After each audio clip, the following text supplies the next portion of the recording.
honorable members of Parliament, civil servants, distinguished ladies and gentlemen, my role here is simple. I should not be here as a matter of fact, but I decided to come. In my last time, I introduced the practice of convening orientations and annual retreats. And the essence of that is because this is the team that is going to deliver on the big 5-game changes. The political leadership and the administrative leadership of this country. We cannot work and accomplish that goal if we are not tuned, if we do not come together and understand the shared vision and take it forward. So the essence of meeting here today is to have a candid discussion on how we can bridge the gaps that have existed, that have made it impossible for us to achieve our potential as a nation. I've always said, and I will say again, that this is a great nation, and I truly believe in what I'm saying. The nature of domestic politics and the interpersonal relationships have killed our potential or kept it on the run. What I want us to do, which I started from the last time, is to make sure that we come together. This is our Sierraleone. Nobody is going to like it more than us. Nobody is going to work harder to make sure we succeed more than us. In this room, I know I have all that it takes to deliver on the promises and the pledges I've made to the people of this country. And these are not empty pledges. I have gone round this country severally, in the rain and in the sun, at night and during the day. And I know, I can feel the pain of the people, and I know what they want. And we need to deliver. That is the essence of our government. We cannot without the administrative. We cannot without the public sector. So, today we are here to make sure that we bridge that gap. We come together right from the outset before we get into the business schedule of working. Yes, I've appointed political heads, but then we have the civil service, the permanent bureaucracy that is there. They work, you have to work with them. But how do you work with them if you don't understand how they work? The challenges they face. Yes, I have a very young cabinet on the average. No apologies about that. Our country is very young. More than 70% are young people. In a democracy, the majority should rule. So, it is not a crime until and unless we challenge these young men and women to leadership. We are not going to have a vibrant and better Sierraleone when we leave the stage very soon. Some people can start to see my back now. They can imagine my back. So this is my second and final time.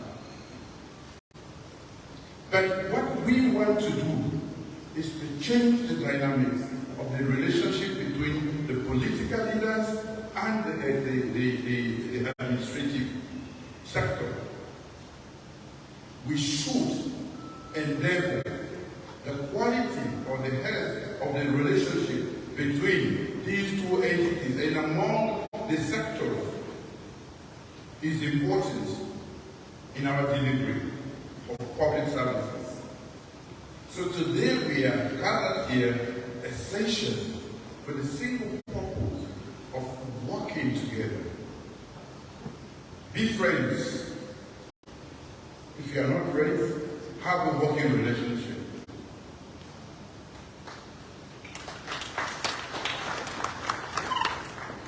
So, normally what happens is, since we started, these retreats have led to thought-provoking issues. We have been very candid about how we can navigate the system and structures of our bureaucracy.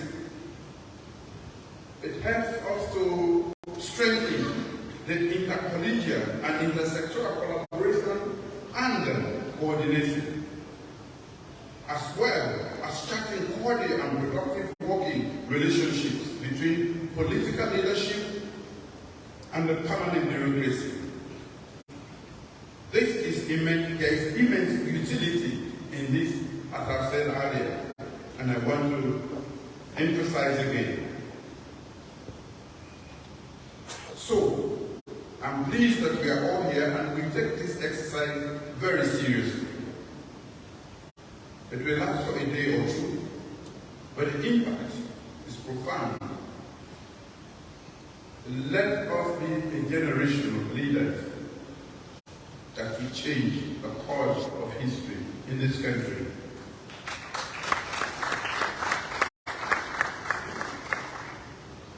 I therefore invite all political leaders and bureaucrats to buckle up. Ladies and gentlemen, we can do it.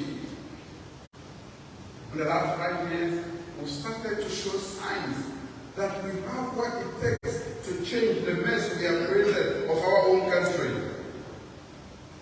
The gains we have made in the last 5 years, our business as a government is to deliver services and improve the lives of our people. I have no doubt that we have what it takes in this hall and even out of this hall to deliver. That is why I'm audacious. That is why I speak without any iota of fear or doubt, because I've had a full 5-year term with you. If the civil servants want to deliver, they can deliver.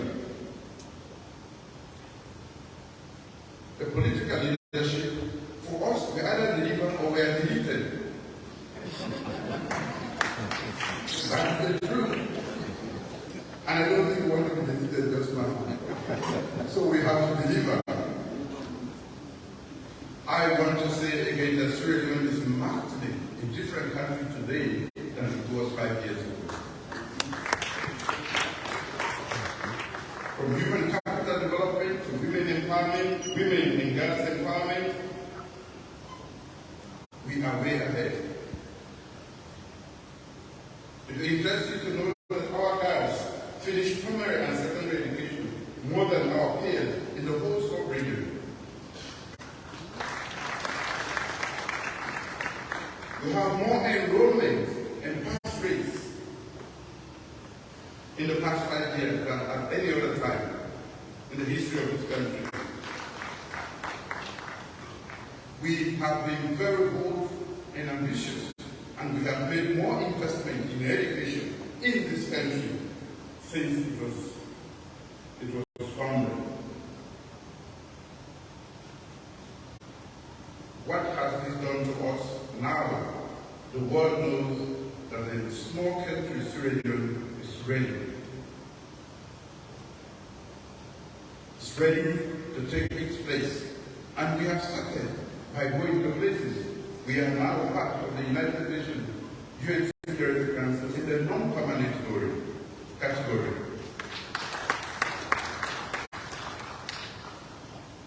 We have reduced maternal mortality rate by 60% in the last 5 years. We have expanded renewable energy from about 15% to 35% in just 5 years. We have guaranteed a minimum of 30% for our women to be amongst us. In Parliament, in Cabinet, and in other places.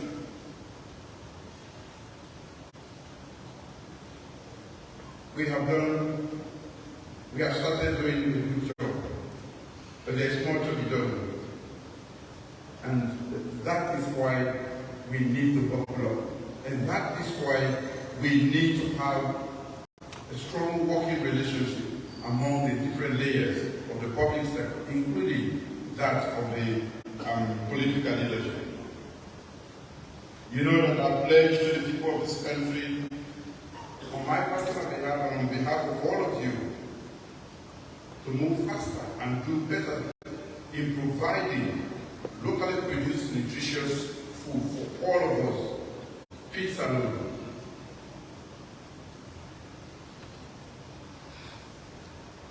Food sovereignty, we have not achieved.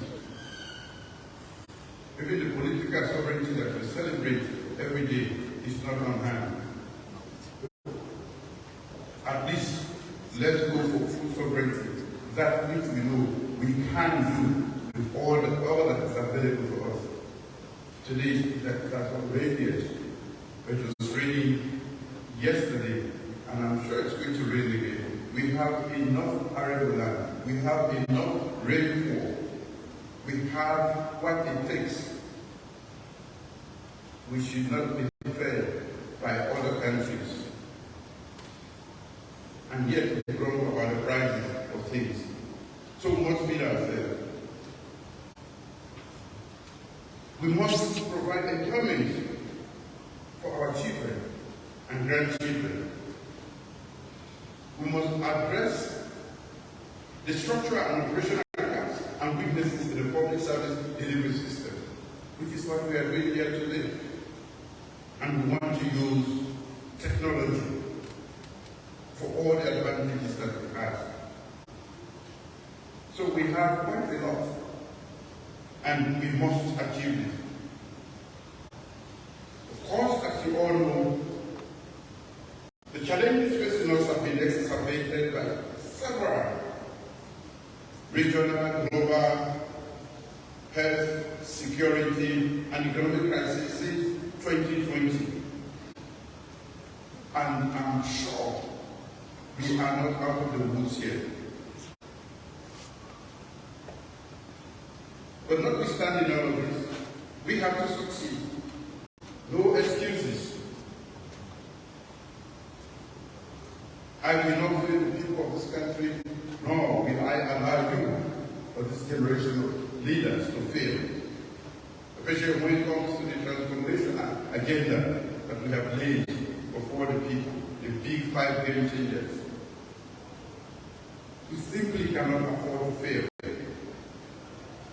We will work assiduously to develop a stable macroeconomy with resilient food systems, improved agricultural productivity, and trade supply chains,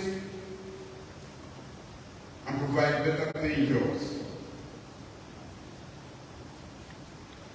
That is why we must fine-tune the public sector, the civil service, and the public sector. We must fine-tune, and we must have the type of productive relationship that is necessary. Delivery of high-quality services is necessary, especially in the face of scarce resources. And that is what we have. So prudent management should be a part of what we do every day. Our manifesto, as you know, sets out a vision much stronger, for much closer, stronger coherence in governance and collaboration right across the system. Our public service must be supported by a common implementation plan focusing on fiscal discipline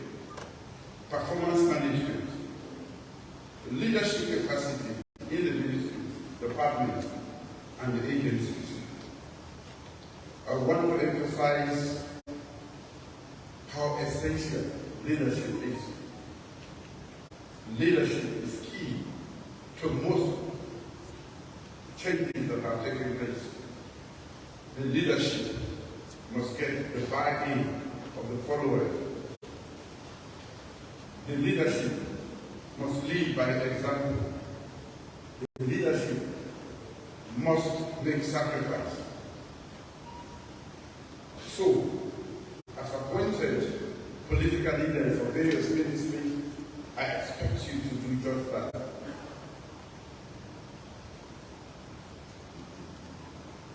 It is also why our institutions should be continuously upgraded. We must make sure that we are fit for purpose. We must make sure that we are fit for purpose. All of us, the institutions, the individuals. The world is moving at a very fast pace. Don't be a dinosaur. Don't allow your institutions to be dinosaurs.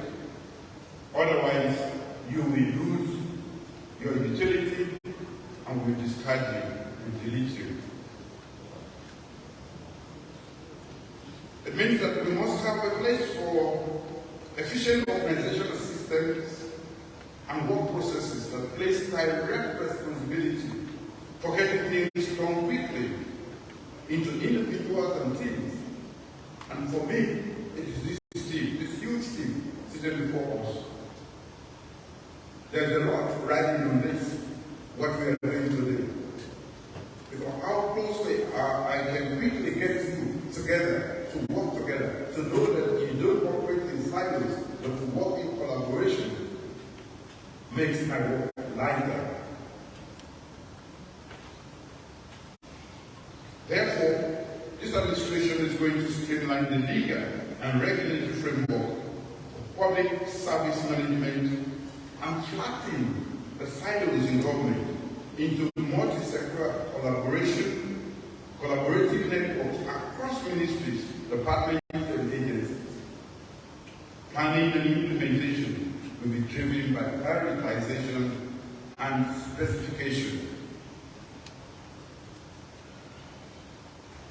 At the same time, a holistic and coherent strategy for addressing the three political components of pay, critical components of pay, recruitment, and performance will result in improved career paths, purposeful deployment of resources, and development of a cadre of qualified technicians across different job families that work harder and smarter. In very practical terms, imbibing a driven and accountable public service work culture means that ministers and deputy ministers should each have areas of work that they are directly supervising and being held responsible for within the ministry or the sector mandate that they have a mandate over. It means that the permanent secretary should be a responsible manager of the ministry's financial and human resources, guided by probity, and should supervise the daily work of the accountant, the HR officers, and other key personnel. It means that at least once a week, the political and administrative leadership or heads meet and discuss key areas of work and issues affecting the ministry and hold each other accountable for making progress on outstanding issues. It means that the HRMO, as personnel manager of the civil service, which happens to be the central engine in our big game changers, must plan very well.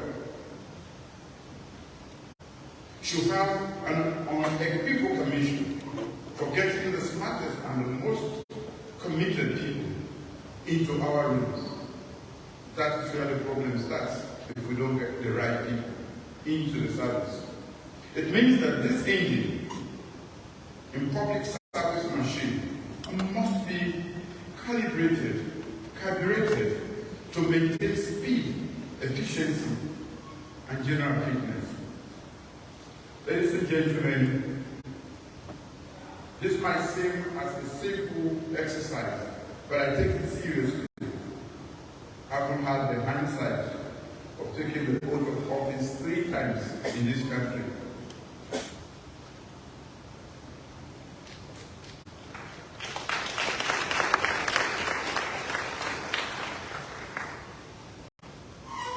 Today, more than any other time, I'm convinced that we, seated here, and some, and many more that are out of this hall, have what it takes to deliver sierraleone.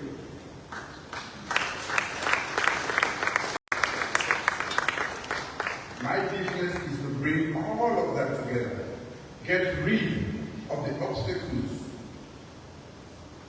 the things, the problems that have prevented us from working together. I've always said the nature of domestic politics in this country is holding us back. And that politics comes right into the offices too. We don't have sierraleone in mind when we work, some people when we work in offices. What they have is their political party. That is why somebody will go and destroy a transformer that will cost hundreds of thousands of dollars and is meant to provide public service, not to the president or the minister. The minister might be fortunate to be in that area. So, we have an ongoing task. But if we can start the change amongst us seated here, the leadership of this country, then victory is possible. We can deliver this nation, and we should deliver it. Otherwise, why did we go to school? Why do we claim to be educated if we cannot solve problems? We should be a generation of leaders, problem solvers. Otherwise, let's not claim we are educated. And I want to boldly stand everywhere and say that we are the smartest people in Africa.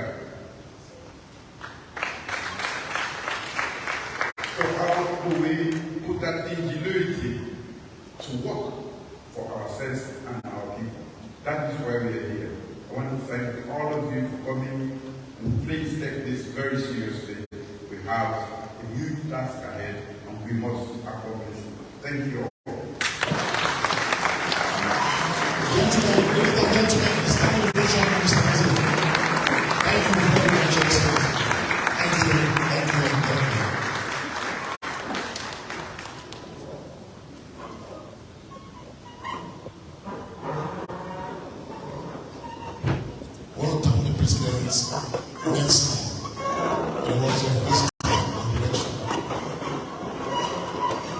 Ladies and gentlemen, we will have 40 sessions. So while His Excellency the Vice President and Minister as it is, we're going to go out in 3 sets as have been advised. So I'm kindly asking all of the ministers, first rounds, and after that to usher in or call upon the deputy ministers, and then we'll have the final segment, the permanent segment. So I now have the honor to kindly request all the ministers, the government, to just go down, and the protocol people will arrange, and then we'll call upon His Excellency and the Vice President to join me in the photo. Yes, this is for the ministers. Next segment to be deputy ministers, and the final segment to be the permanent secretaries.